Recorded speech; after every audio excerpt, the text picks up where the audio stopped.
Hello, I'm back to review the second installment of Black Clover. This one starts off like right where the last one basically ended with Asta, Noelle, and Magna trying to protect the village from the rogue mages, with Asta managing to insert the leader, who's like ash magic, and Noelle's trying to defend the townspeople with her shield. But the leader manages to like create like an ice patch under like Asta and manages to injure him. But like Asta's super persistent, so he manages to try and like keep going to keep going after him to try and protect everyone.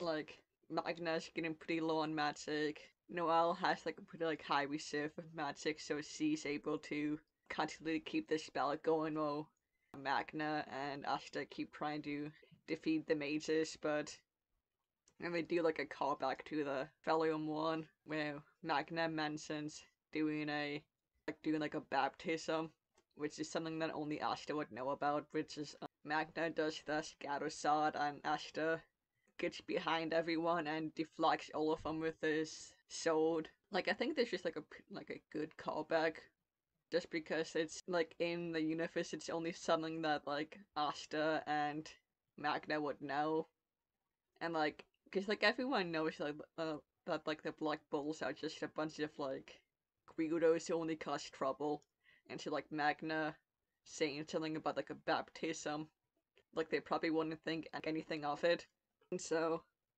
they do that, and Noelle manages to create like a smaller version of the Sea Dragon Slayer to protect Magna, as he like ran out of magic after he did his fire scatter sword, and so they end up capturing everyone in the group. But the main guy, I think his name was like Heath, they basically like use a spell on themselves so that they basically like take their own lives, it seems like. And but one of them manages to escape and goes back to this mysterious leader. I think they were talking about that as like the Golden Dawn symbol. And so like this leader's the guy who's in shadow with only the symbol is in front of like a tablet with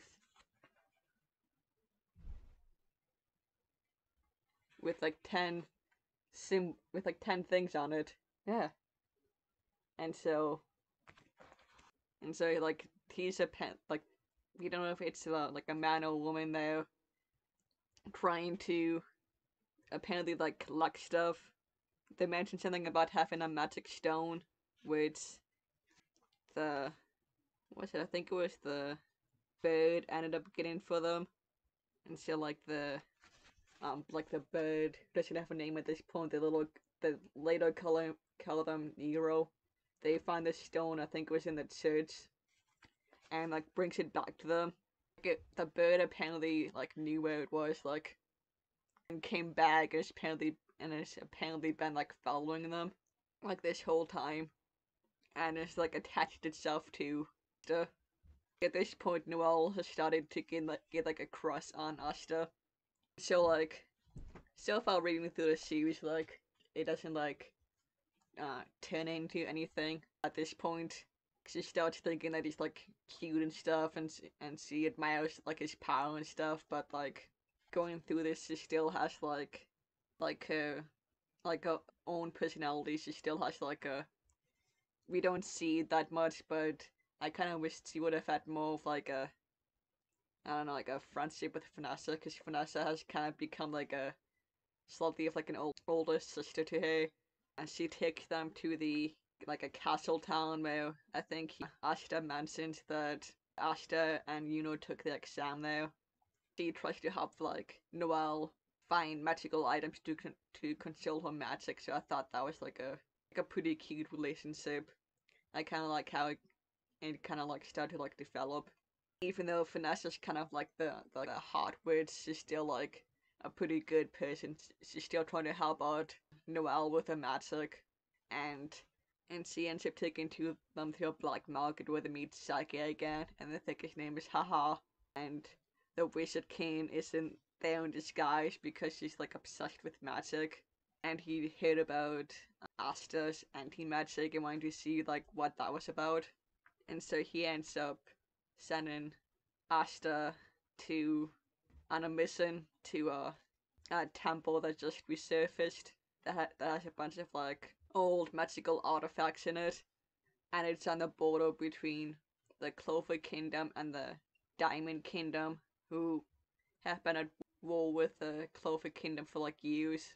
I didn't think about too much at first, but I wonder how like all of these kingdoms got their names. Cause there's like the Howard Kingdom, Clover Kingdom, Spade Kingdom, and the Diamond Kingdom. So I'm just kind of like wondering like how each kingdom got the name, because it's like all like decks of cards, like the Howard, Spades, Diamonds, and everything. You know what the cards are, and so like it just seems like weird kingdom names. Did they name them because of the symbols on the grimoires? Because all of the grimoires seem to like match up with the kingdoms. Like everyone in the Clover Kingdom has, most people have like a 3-leaf clover, and then the people from the Diamond Kingdom have a diamond on the grimoire. So like, did the grimoires have anything to do with it? I don't know, because like it just seems weird that like all of the grimoires seem to correspond with the names of the kingdoms. So did people just kind of like split off into groups based on like the symbols on the grimoires were? Like, I don't know, it just seems kind of like weird thinking back on it. But they end up going there with Buck, who uses like, what's it, lightning magic. He's like the guy in the group who's like obsessed with fighting. He's always like smiling. He always seems like happy, but he's also the one most obsessed with like fighting. And then we later find out it was like the reason he seems to be like so obsessed with fighting is because he ends up defeating like a noble, and then his mom, she becomes like so proud of him. The reason he keeps like fighting people is to try and make his mother proud, even though she's been like dead for years. He ends up going off away from Noelle and Asha to try and like fight strong opponents from the Diamond Kingdom. And like that's when we start to get like his backstory, where he ends up fighting a guy named Lotus, who uses like smoke magic, who basically just ends up like defeating Locke, and keeps trying to like get Locke to like leave them alone. We get like a little bit world building with Lotus, where he's like explaining that the Diamond Kingdom is low on resources. They have to like try and like expand to try and get more resources to the people. And so while he's fighting Locke, I don't think we ever go to the Diamond Kingdom in this series.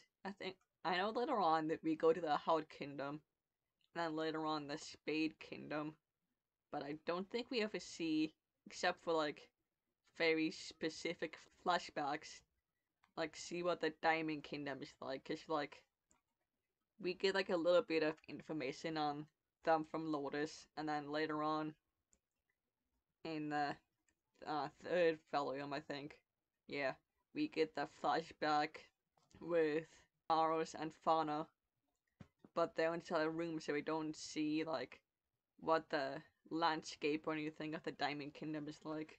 But like Ashta and Norel, because they've abandoned by Locke, they're trying to like make their way into the treasure room. They end up getting attacked by like a trap that creates like a giant plant monster, and they end up getting saved by and two of his comrades from the Golden Dawn, Klaus and Mimosa, who is apparently Noelle's cousin. And so Klaus, he really doesn't like the Black Bulls. He's like very much like a noble, especially like how Noelle often presents herself as like he doesn't like because he's just a commoner. He doesn't like Asta because he doesn't sense that much magical power from him. But Mimosa is a lot more friendly. She's like talking to Noelle, and she's Mimosa is kind of like she's like a very like friendly person who just kind of like sometimes says the first thing on her mind without realizing that what she said is like hurtful, as opposed to like Klaus, like he knows what he's saying is very like rude and mean. Well, like Mimosa is like she doesn't realize that like because she not knows Noelle. She knows that Noelle really can't like control her magic that well, and then she just within like the same like breath she's like, thanks to them I'm able to use my magic without worry. But also you can't control your magic at all, Noelle. How's that going for you? Like she's like, oh yeah, I can use my magic so well, but you can't. How's that going for you? But she like doesn't seem to realize that like what she said is very like hurtful to Noelle. She's just like asking a question. It seems like, because she's just kind of like, it's like she's just trying to make conversation with Noelle without realizing that Noelle is mad at her about what she said. But like she seems to be like a very like sweet teenager anyway. She uses like a plant magic. She normally uses it as like recovery magic. She's kind of like a master at it. Golden Dawn members get there before Black Balls. Heath mentions that he has a friend here to like, who's always got his back. When we're introduced to Mouse, he uses what was it? I think it's mineral magic or like diamond magic or something. He ends up like basically like taking out Mimosa first from behind. Like this is one of the moments where I wish we could have like seen a bit more of this, because Klaus says mana detection is her specialty, but I don't think we see her do it until Klaus mentions it. I wish we could have like seen her beforehand. They end up before we're introduced to her with and Klaus after they rescue the Black Balls. I kind of wish we saw them beforehand, and then maybe have her saying, "Oh yeah, I can sense that there's two other people here, and like one of them is maybe like Noelle, because she knows Noelle, and maybe she like recognizes her mana, because they've known each other for like years. We later find out." Because they're cousins, so she mentions it, and then they go and they find Noelle and Asta being attacked by the plant magic creature. We're introduced to Mouse. We get Locke's backstory with his mom. Mimosa's taken out, she's resting. She's able to use recovery magic on herself. And while Claus and are fighting Mouse, and then Asta and Noelle manage to get to Locke in time. Claus, he ends up like a few ranks above so he directly tells to like go and get the treasure. Comes back to try and save him, because they're like friends and everything. And so Lotus ends up, and so these two fights like happening simultaneously. And so Lotus casts like the entire room they're in smoke, and then summons like two different spells at once. Swift White Hog and Windblade Sour. I really do enjoy his art style, because he does get like pretty detailed in so many shots. And like so far, like the spell doesn't work against Mouse, but Noelle, Asta, and Luck managed to defeat Lotus, where Luck is like shooting like lightning balls at Lotus, who keeps dodging them because he can like see them through the smoke. Noelle, she ended up buying like a wand to try and like have her like control her magic, so she's able to like basically just like summon her magic through the wand and shoot like water balls and stuff. She ended up like shooting like a water ball at like Asta because he has no magic. Lotus couldn't sense him, and so he shoots it at Asta to like launch him at Lotus, who's being maneuvered by Locke, and uses his sword to basically like attack him. So they managed to defeat Lotus. Yeah.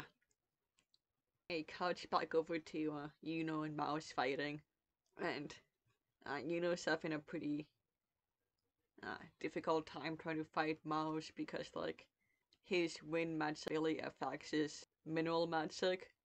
Mouse summons like this huge sword to fight but like Yuno's magic just keeps like bouncing off it. It doesn't like affect the sword in any way.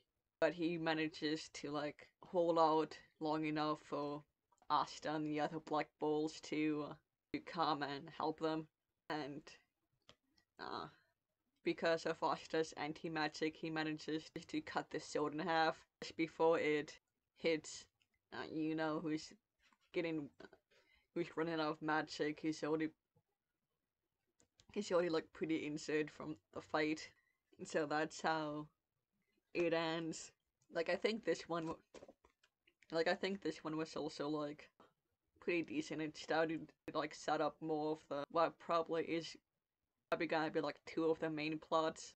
Well, the main one is like the mysterious Golden Dawn member with the stone tablet. And then it also starts to set up like the conflict between the Clover Kingdom and the Diamond Kingdom, where like uh, they've been at war for so long, and they have to try and grab the temple before they come to it.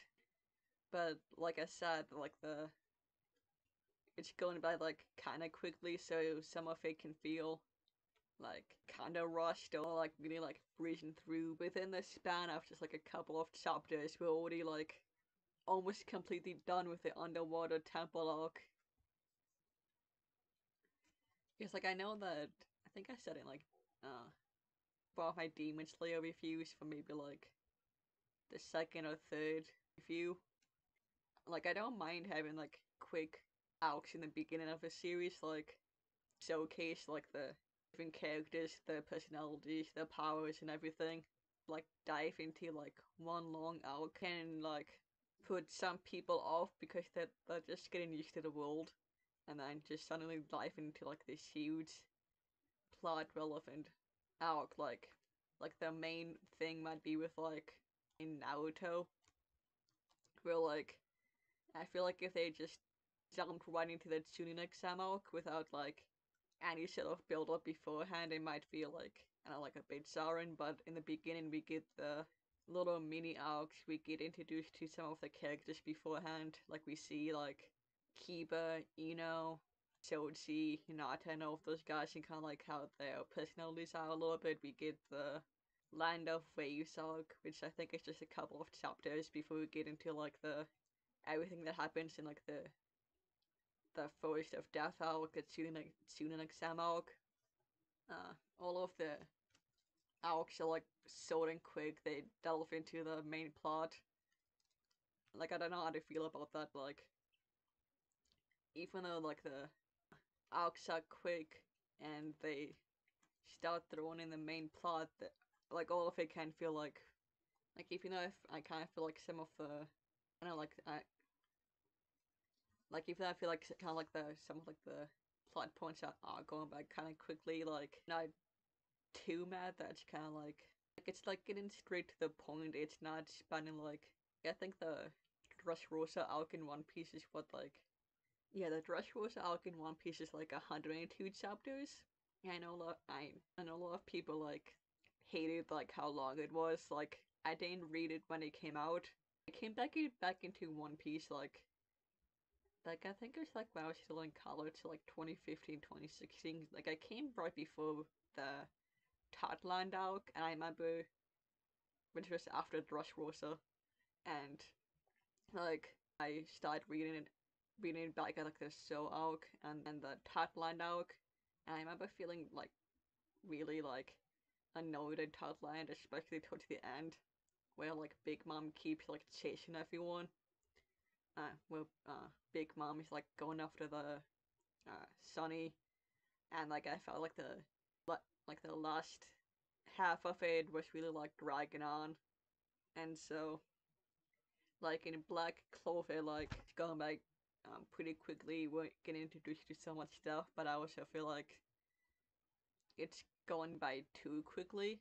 Like it can be hard to try and like find like a good length for everything without making it long enough so that it isn't dragging, but not so that's like uh super rushed or anything. And like in this in this one we started seeing like way more different magics, like smoke magic, the mineral magic, claws uses like what was it, like iron magic, and like Mimosa specializes in like more like support magic. It seems like I like the fact that like everyone has like I feel like specific powers and stuff they do.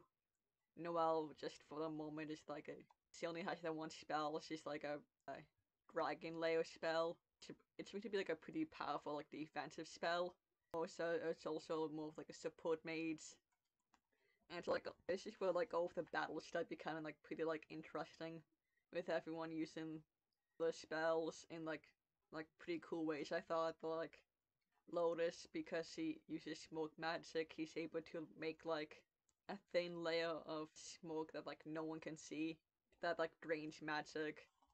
And it's with like the last one, like his art style is still pretty like it is still pretty consistent. I think he's able to like make like unique looking characters. He is able to like get like pretty detailed in a lot of the scenes of how like doesn't seem to be like anything major that sticks out to me. Like I think he's been like pretty like consistent in his character designs. Like, and when they introduce like Mouse and Lotus, they all look distinct from each other and from the other characters. Like you could like very like clearly tell which one is which, because it's sometimes the problem in love like manga. But like I know I have had times where like reading stuff like One Piece where like the characters look so similar that I'm kind of like confused by like wait who's speaking.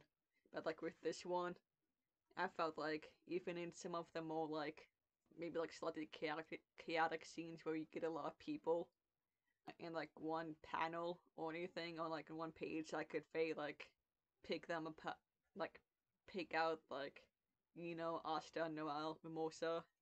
Like Mimosa and Noelle are like related, the cousins. They were still like distinct from each other, where you could tell like Noelle and Mimosa are powered.